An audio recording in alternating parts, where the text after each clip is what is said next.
Hoy es 7 de agosto del año 2022 y se recuerda un aniversario más del nacimiento de la internacionalmente conocida como Mata Hari, una famosa espía de inicios del siglo XX. Sin embargo, ese no fue su verdadero nombre, ya que ella nació específicamente como Margareta Gertrude Zell y nació el año 1876, tal como lo habíamos dicho un momento antes. Sus padres fueron el empresario sombrerero Adam Zell y su esposa Ange von der Melsen, quienes le brindaron a Margareta una infancia feliz, con ciertos altibajos, pero feliz en líneas generales. Ella también tuvo 3 hermanos. Sin embargo, cuando Margareta tenía 13 años, sufrirá el primer impacto emocional en su vida, ya que sus padres se divorcian. Y esto a su vez acarrearía una gran depresión a su madre, la cual terminaría falleciendo 2 años después.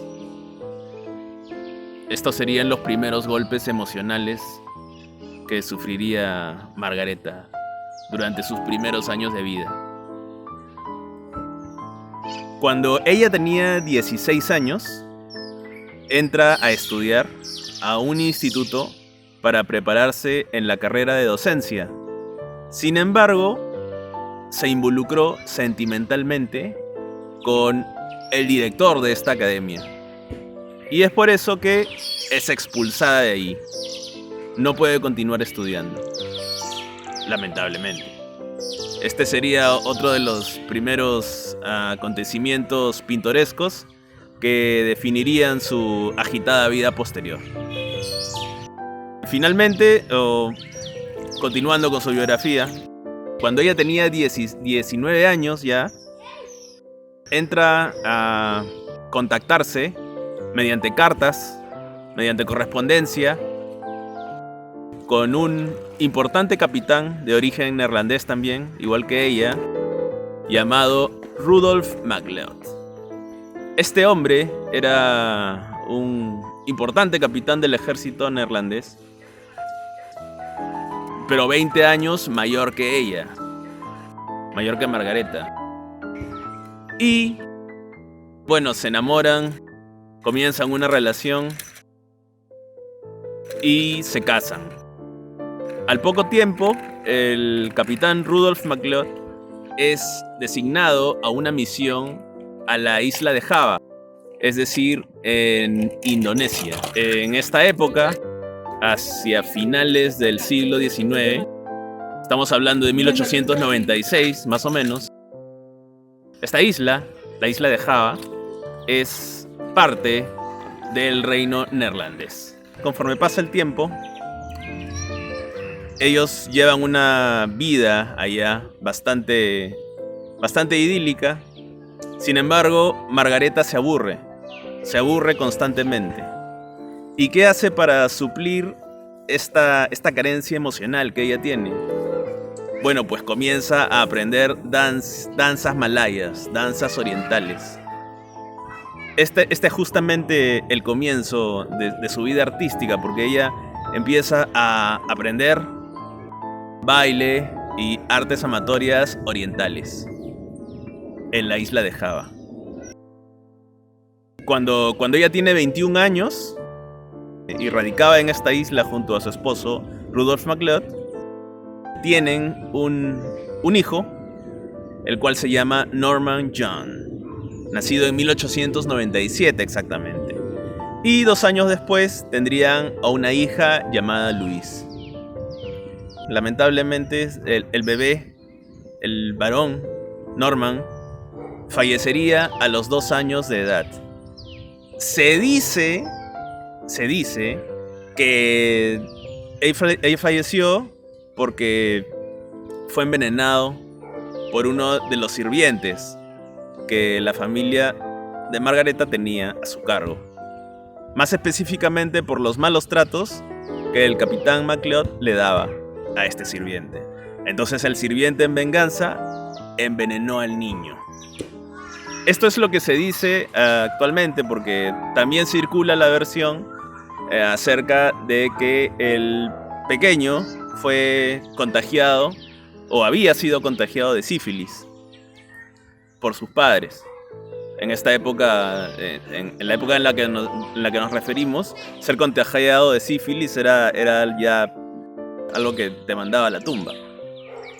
Sin embargo, la versión más cercana a la realidad creo que es acerca de la cual que dice que el bebé fue envenenado por uno de los sirvientes de la familia. Esto le traería a Margareta una gran depresión y marcó el inicio del declive de su matrimonio con el capitán MacLeod. Él se entregó a la bebida. A partir de aquel momento, él se entrega completamente a la bebida, al alcohol, se vuelve alcohólico y ella empieza a sufrir de muchas carencias emocionales. Así que a los 27 años, cuando ella tenía ya 27 años de edad, es decir, en el año 1904, aproximadamente, específicamente ese año, regresan los dos a Europa, MacLeod y Margareta, y se divorcian. Ella intentaría posteriormente recuperar la custodia de su hija Louise. Sin embargo, nunca pudo lograrlo porque el padre no se lo permitió. Bueno, entonces ella se divorcia al regreso a Europa y comienza a sufrir de carencias económicas. Sus carencias económicas ahora eran imposibles de soslayar porque no tenía dinero y tenía que hacer algo para sobrevivir. ¿Y qué fue lo que apenas llegó, se le ocurrió hacer? Posar como modelo desnuda para artistas, para pintores. Este trabajo le acarrió algunos buenos ingresos, sí, pero pronto se dio cuenta que el negocio de bailarina y de cortesana era mucho más lucrativo. Para esto, ella aprovechó los conocimientos que había adquirido a lo largo de su estancia en la isla de Java. Ella había aprendido el baile oriental. Había sido instruida en este arte. Y también aprovechaba su aspecto físico, porque era una mujer de belleza exótica, ya que tenía una hermosa figura y también una larga cabellera negra, lo que le hacía destacar entre todas las demás mujeres. Utilizando sus atributos físicos y artísticos, debuta como bailarina. Y es aquí donde comienza a llamarse con el nombre con el que sería conocida en la posteridad. Es decir, aquí ella se pone el nombre artístico de Mata Hari. Así la mencionaremos a partir de este momento. Mata Hari. ¿Y qué significa Mata Hari? Significa ojos del amanecer en el idioma malayo. Ojos del amanecer, ese es el nombre que ella se puso para continuar con su carrera artística. Realmente tuvo bastante éxito porque logró codearse con altísimos funcionarios militares y políticos del país. Y no solamente recorrió los auditorios de los Países Bajos, no. También paseó por varios países, estuvo por Francia, Alemania, España, etc. Por numerosos países. Su fama era bastante prominente, ya que ella ofrecía un espectáculo sin igual y original en ese momento. Cuando ella tenía 30 años ya aproximadamente. Utilizaba una larga túnica de terciopelo de la cual se iba despojando poco a poco mientras hacía sus bailes exóticos y al final se desnudaba. Pero una de sus principales características es que nunca llegaba a mostrar los pechos, porque siempre los tenía cubiertos por un corsé que ella se ponía. Esa era su principal característica en su trabajo artístico. Y esto la llevó al estrellato realmente. Se presentó en los mejores auditorios del país, o de los países que recorría. Sin embargo, esto no duraría para siempre, porque debemos tener en cuenta que más o menos ya estaríamos hablando del año 1912. En esta época ya tenía 36 años de edad y ya no era una jovencita, ya su figura no era la de antaño, se podría decir. Entonces, este envejecimiento físico estaba menguando su atractivo artístico, ya que también en esa época salieron algunas imitadoras mucho más jóvenes y algunas incluso mucho mejores bailarinas que ella. Y es por eso que su carrera como bailarina empezó a declinar. Incluso en los diarios, en los periódicos de 1912, ya se publicaba que Mata Hari, ya el espectáculo que ella ofrecía ya no era como antes. Ya estaba en declive, en decadencia, y que recomendaban visitar o asistir a los espectáculos que otras bailarinas estaban brindando al público, y ya no al de Mata Hari. Bueno, esto entonces le significó otro revuelco emocional en su existencia, y justo en esa época, ya más o menos en el año 1914, empieza, exactamente en ese año, la Primera Guerra Mundial. La Primera Guerra Mundial. Y entonces, como Mata Hari era ciudadana de Países Bajos, y este país era neutral en la guerra, es por ese motivo que ella tenía el permiso de viajar a todos los países. Solamente enseñando su pasaporte.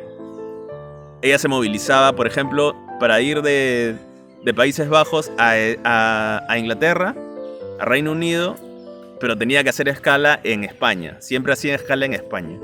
Esa era una de las características de cómo ella se movilizaba en esta época. Entonces, es más o menos en 1915 que conoce al piloto de origen ruso y que estaba destacado para pelear en el bando aliado, Vadim Maslov, un piloto de origen ruso que ella conoció en el Reino Unido. Este piloto era de 23 años y ella ya tenía casi 40. Sin embargo, ella lo describiría a él como el gran amor de su vida. El amor más sincero y más profundo que encontró. Así lo describiría ella posteriormente. Comenzaron a tener una relación intensa. Sin embargo, ella no dejó de involucrarse también con otros hombres. También siempre políticos y militares de alto rango. De hecho, ella siempre dijo, o aseguraría tiempo después, que los militares eran su debilidad. Entre un militar pobre y un banquero rico, ella siempre prefería al militar pobre. Eso era lo que ella siempre dijo o pensaba. Se manifestaba de esa manera. Entonces, sucedió que este piloto ruso, Vadim Maslov, es herido o sufre una herida durante el transcurso de la guerra, de la Primera Guerra Mundial, y sufre la pérdida de un ojo, se queda tuerto. Esto lo vuelve amargo al hombre, lo amarga, le amarga la vida realmente. Y entonces ella, Mata Hari, va al hospital a visitarlo, a donde este hombre estaba internado, el gran amor de su vida. Va a visitarlo y un oficial del Deuxième Bureau, que es o que era el servicio secreto del servicio secreto francés, la contacta y le dice que ella tendría que aceptar ser espía a favor de Francia a cambio de poder ver a su esposo o a su pareja. Entonces Mata Hari acepta porque sentía a Francia como su segundo hogar, como su segunda patria, ya que en este país ella había podido destacar algunos años antes como artista, como bailarina. Ella estaba muy agradecida con Francia, consideraba a este país como su segundo hogar. Es así que cuando el oficial del Deuxième Bureau le ofrece que se convierta en una espía, es decir, que tenía que ir a espiar a los alemanes, que eran los enemigos, ella acepta con gusto. ¿Y todo esto por qué? Porque los franceses suponían que el príncipe Guillermo, específicamente esa era la persona a la que Mata Hari tendría que ir a espiar, al príncipe Guillermo, que era el heredero del gran Kaiser Guillermo.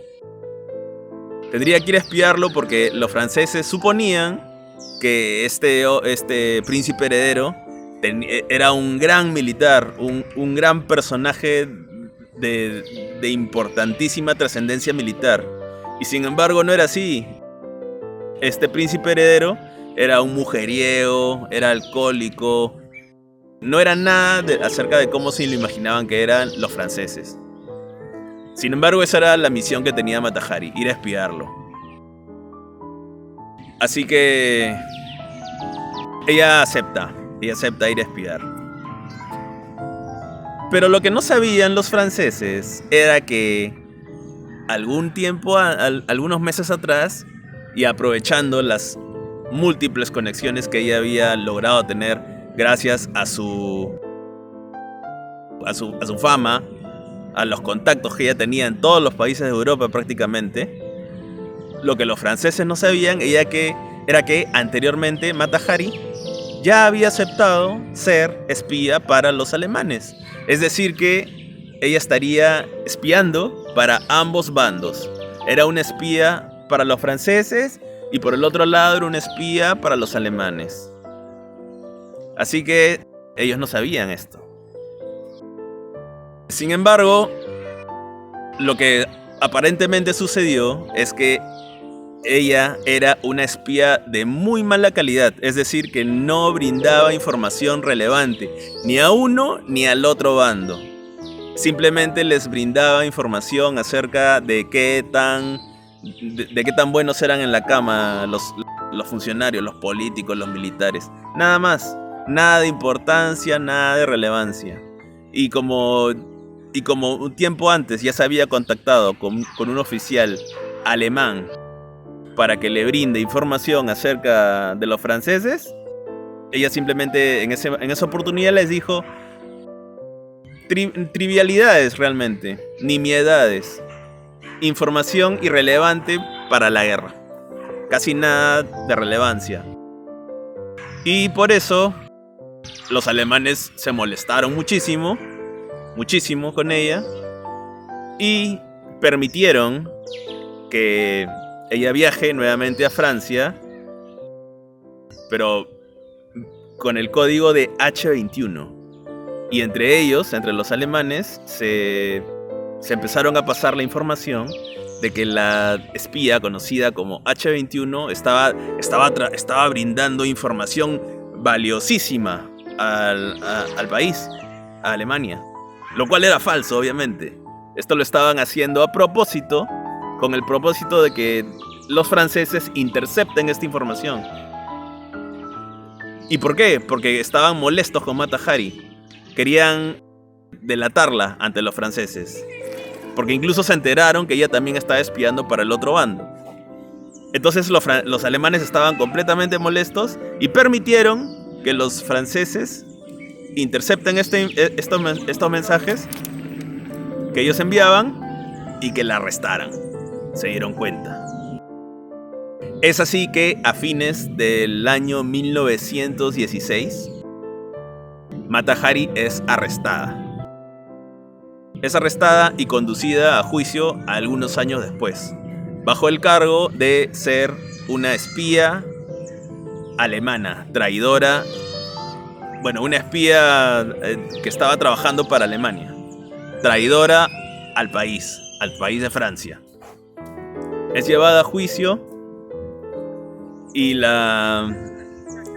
fue un juicio bastante polémico, un juicio bastante polémico en realidad, porque una de las anécdotas de este juicio, por ejemplo, fue que como testigo citaron a su amante de origen ruso, es decir, a Vadim Moslov.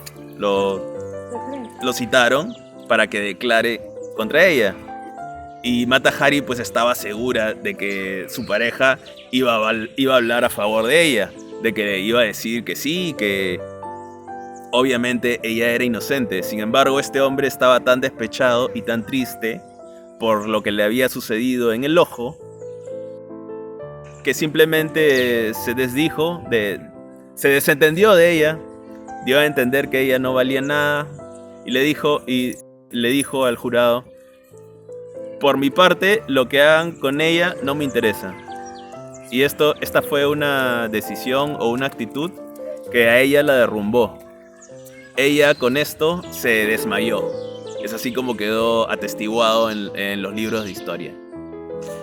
El juicio a Mata Hari realmente, o bueno, los franceses vieron en ella, en realidad, como un chivo expiatorio.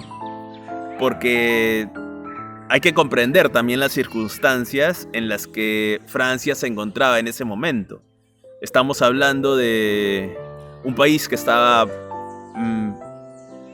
casi perdiendo la guerra. Era una guerra interminable, una guerra de trincheras brutal, la Primera Guerra Mundial, que estaba matando a miles y miles de personas en el país. Vieron en la figura de Mata Hari la forma de aliviar un poco la pesadumbre moral que el país tenía, tratarla como un chivo expiatorio. Es por eso que el juicio y su posterior condena les caía perfectamente para sus objetivos, de por lo menos aliviar un poco la presión que tenían de seguir prolongando la guerra. Es así que finalmente ella es condenada. Mata Hari es encontrada culpable de espionaje, de traición, porque realmente Francia la había acogido y ella estaba traicionando a la patria, al país. Es condenada a muerte, condenada a ser fusilada. A sus 41 años, en octubre de 1917, es llevada al campo de fusilamiento y falleció de esta forma la enigmática e icónica Mata Hari, una de las espías más famosas que la historia recuerda.